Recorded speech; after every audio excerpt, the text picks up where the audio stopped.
মুস্তফা তোমার পুষ্টিটা ভালো হবে। এই সবাই সবাই বসেন, তাহলে একটু সবাই দেখতে পাবে। বিসমিল্লাহির রহমানির রহিম। আসসালামু আলাইকুম। আপনারা জানেন যে দলীয়ভাবে 14 এবং 15 আগস্ট 2 দিন সাবা, আশুলিয়া, কলমা সহ সারা বাংলাদেশে বিএনপি অবস্থান কর্মসূচি দিয়েছে। আপনারা এও জানেন যে সরকারিভাবে 15 আগস্ট আগে এটা 15 বছর ছুটি ছিল, সেটা বাতিল করেছে এবং রাষ্ট্রীয়ভাবে যে এটা শোক দিবস পালন করা হইতো সেটাও বাতিল করছে।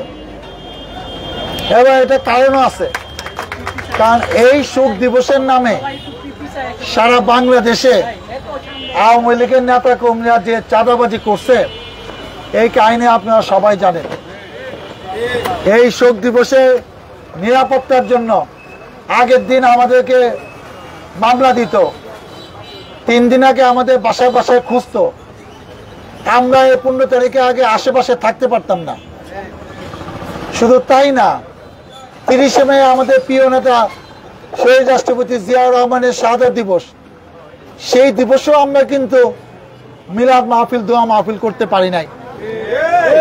আমার দলের নেতা মারা গেছে, তার জন্য আমরা দোয়া করতে পারবো না, আর তোমরা থেকে জাতি পিড়িয়া বানায়া জোর করিয়া তুমি দোয়া নিবা, এই জিনিস তো বাংলাদেশে বেশি দিন চলবে না এবং চলে নাই। আজকে আমরা যখন পালাইয়া থাকতাম, আমাদের মতো আপনারাও কিন্তু হাজার হাজার লক্ষ লক্ষ মানুষ, আমরা যেহেতু নামাজ পড়ি, আল্লাহর কাছে দোয়া করছি, হে আল্লাহ, ইসলামের ইতিহাস আমরা জানি, কত জাতিকে তুমি ধ্বংস করে ফেলছো, তোমার ইশারা ছাড়া কিছু হয় না, এই জালিমের হাত থেকে আমাদেরকে কবে মুক্ত করবা, আর কতদিন? আল্লাহ আত্মসহ্য করতে পারছি না। 15 বছর আমরা আন্দোলন কইরা যে কাজ করতে পারি নাই, কয়েকটা নির্বাচনে সবাইকে সাথে নিয়ে অংশগ্রহণ করিয়া এই সরকারের পতন ঘটাইতে পারি নাই, কারণ নির্বাচনই হয় নাই। রাতে খালি বসে বসে সিল মারছে, দিনে মারতে সাহস পায় না, রাতে সিল মেরে ছুঁয়ে দিছে। সেই আন্দোলন আজকে তরুণ ছাত্র ভাইরা বোনেরা যে নজির স্থাপন করলো, তাদের প্রতি আমার বিনম্র শ্রদ্ধা, কৃতজ্ঞতা। তাদের বিধেয়ী একটা যারা শহীদ হয়েছেন তাদের একটা মাগফিরাত কামনা করি।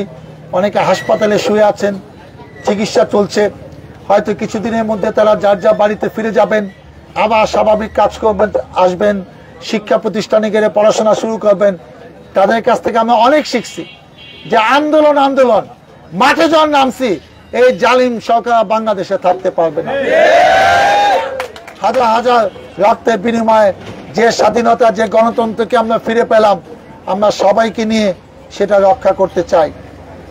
এই শোক দিবসের নামে নতুন করে আওয়ামী লীগের লোকটা আবার বাসায় এসা যার যা এলাকায় এসা নতুন করে আবার অত্যাচার করবে, জুলুম করবে, বিশৃঙ্খলা করবে, সেই সুযোগ দেওয়া হবে না। আমরা কয়েকদিন আগে এখানে আসছিলাম, কথা বলে গেছি, এইটা কিন্তু আমাদের 16 নম্বর স্পট। আজকে সকাল থেকে গলাটা বসে গেছে। আমার ইচ্ছা আছে কিছুদিনের মধ্যে, এই মাসের মধ্যে বড় মাঠে জনগণ আমাদের কথা শুনতে চায় এবং এখানে অনেকে নেতৃবর্গ আছে, ওরা হয়তো আমার আগে বক্তৃতা দিছে, আরো অনেকে দুঃখ কষ্টের কথা আছে। আমরা 1 ঘন্টা ধরে সবার বক্তব্য শুনবো, আমিও 10-15 মিনিট বক্তৃতা দেবো, এরকম একটা ব্যবস্থা আমরা করবো কলমার জন্য ইনশাল্লাহ। সেই জন্য আজকে বেশি বলতে পারতেছি না, আজকে আমাকে ছুটি দেন, এরপর দোষের যাবো, তারপর পাড়াঘাট যাবো, তারপর সাভারে যাবো, মানে আর কালকেও কিন্তু আমি আসবো। আমি বিনীতভাবে যেটা বলতে চাই, যা হয়েছে হয়েছে, কোনো নতুন করে কোনো গার্মেন্টসে হামলা করা দরকার নাই। কোনো সরকারি প্রতিষ্ঠান, কোনো ব্যবসা প্রতিষ্ঠান, কোনো শিক্ষা প্রতিষ্ঠান, এগুলোর প্রতি আর রাগ দেখানোর দরকার নাই। পুলিশ কিন্তু কালকে কিন্তু মামলা হয়েছে, আপনারা নিজেরা দেখছেন, শেখ হাসিনা সহ পুলিশ কর্মকর্তা এবং 2 জন প্রভাবশালী আইনমন্ত্রী এবং সালমান এফ রহমান, আনিসুল ইসলাম এবং সালমান এফ রহমান পালাইতে গিয়ে ধরা খাইছে। আমি বুঝি না, তোমার এই সুন্দর দাড়ি, তুমি মুসলমান, তুমি মানুষকে বলো আমি সুন্নত পালন করছি, এখন পালালেন নাকি দাড়ি কেটে মনে করছে মানুষ তোমার চিনবো না। আরে দাড়ি হইলে মানুষের চেহারা চেঞ্জ হয়, কি বলে? যারা যারা মানুষ মারছো, যারা সারা বাংলাদেশে মানুষকে ঘুমাইতে দাও নাই, তোমাকে খোঁজার লেগে তোর জায়গা হয়েছে, জায়গা লঙ্গি পরে পালিয়ে যাবা এত সহজে? লঞ্চ দিয়ে এখানে কাটা কাটা লঞ্চে নাকি ইন্ডিয়া যাওয়া যায়, সেই বুদ্ধি করছিল যে এদিকে বোধহয় নজর নাই, সবাই রাস্তা কাটা বিমান বন্দরে আছে, তোমাদের দিকে নজর আছে। তুমি যেখানে পড়ো মাটির নিচে পড়ে থাকলে তোমায় খুঁজে আনা হবে, অপেক্ষা করো। যারা যাদের কারণে আমরা মিথ্যা মামলা জেল খাটছি, রিমান্ডে নিয়ে নির্যাতন করছে, সেই সব পুলিশ কর্মকর্তা এখন জেল হবে, মাসকে মাস বছরকে বছর তাদের জেলে থাকতে হবে। মামলা শেখ হাসিনা নামে একটা হয়েছে, শত শত মামলা হবে, শত শত বছর জেল হবে, অপেক্ষা করে। প্রত্যেক জেলায় মামলা হবে, প্রত্যেক জেলায় খুন হয়েছে। অতএব অপেক্ষা করে, যে গণতন্ত্র ফিরে পেয়েছি এইসব শিক্ষার্থীদের ভাই বোনের বিনিময়ে আমরা সেটা রক্ষা করব, জনগণকে সাথে নিয়ে রক্ষা করব। আমরা শান্তি সভা, শান্তি আশুলিয়া, শান্তি সভা, ইউনিয়ন, কলমা আমরা সবাইকে নিয়ে করতে চাই। যারা জুলুম অত্যাচার করছে আমরা মাফ করলে কি হবে? জনগণ তো মাফ করবে না। আমি তো এলাকায় ছিলাম না, এদের কি অত্যাচার করছে আপনারা জানেন। এদের মাফ করেন না।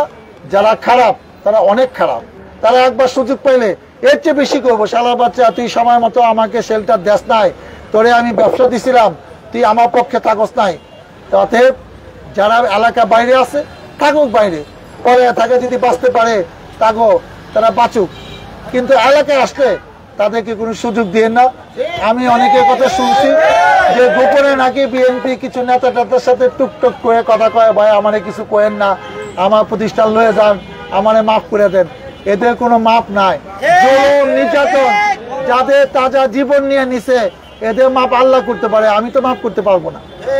যাই হোক, আপনারা সকাল থেকে কষ্ট করে ধৈর্য ধরেছিলেন, সন্ধ্যা পর্যন্ত এখানে থাকবেন। কালকেও কিন্তু থাকতে হবে ভাই, কারণ কালকে কিন্তু 15ই আগস্ট, আপনি মনে রাখেন। আমরা যখন হরতাল দিতাম তখন এরা রাস্তাঘাটে হুন্ডা নিয়ে আমাদেরকে বাধা দিত, এইসব চেয়ার টেবিল বিষয়া লাঠি সোটা নিয়ে, কখনো অস্ত্র নিয়ে বসে থাকতো, আম গেলে গুলি করবো। কই সেই সব বীর বাহাদুরা এলাকা থেকে পড়ে গেছো। তোমাদের এত শক্তি, এত জনপ্রিয়তা, তো তোমাদের নেত্রী পলাইছে কেন? তোমাদের কাছে অনেকের কাছে অস্ত্র আছে, সেই অস্ত্র দিয়া থেকে তুমি তোমার জীবনের নিরাপত্তার জন্য সরকারের কাছ থেকে অস্ত্র নিছো, সেই অস্ত্র সহ তুমি পলায় গেছো, সেই অস্ত্র দিয়ে কিছুই করতে পারো নাই। জনগণ যখন জেগে ওঠে তখন অস্ত্র টস্ত্র কোনো কিছু দিয়ে কারো জীবন রক্ষা পায় না। আমরা শান্তিতে থাকতে চাই, আমাদের যেন আর ডিস্টার্ব না করা হয়, তাহলে আবার জনগণকে নিয়েই তোমাদের মোকাবেলা করা হবে। জনগণ ঐক্যবদ্ধ আছে। আমরা আগামীতে একটা নির্বাচন হবে, নির্বাচনের মাধ্যমে যদি আপনারা ভোট দিয়ে বিএনপিকে ক্ষমতায় দেখতে চান, তাহলে খালেদা জিয়া প্রধানমন্ত্রী হবে ইনশাল্লাহ। সকল জুলুম অত্যাচারের বিচার এই সবারের মাটিতে, আশুলিয়া মাটিতে হবে ইনশাল্লাহ। সবাইকে আন্তরিক ধন্যবাদ জানিয়ে, আপনারা সকাল থেকে অনেক কষ্ট করেছেন, আরো অনেক কথা বলার ছিল কিন্তু গলায় আমি সাহস পাচ্ছি না, মানে আমি খুব টায়ার্ড হয়ে যাচ্ছি। আরেকদিন বললাম এই কলমা মাঠে হাজার হাজার জনতার উদ্দেশ্যে কিছু কথা বলবো, সেই দিন আপনারা আমার কথা শুনে আসেন। আমার জন্য দোয়া করেন। 15 বছর পরে আসছি, এখন মন খুলে যেন দুইটা কথা বলতে পারি আপনাদের সাথে নিয়ে। মহান আল্লাহ তাআলা আমাদের সেই তৌফিক দেন। আল্লাহ হাফেজ। বাংলাদেশ জিন্দাবাদ।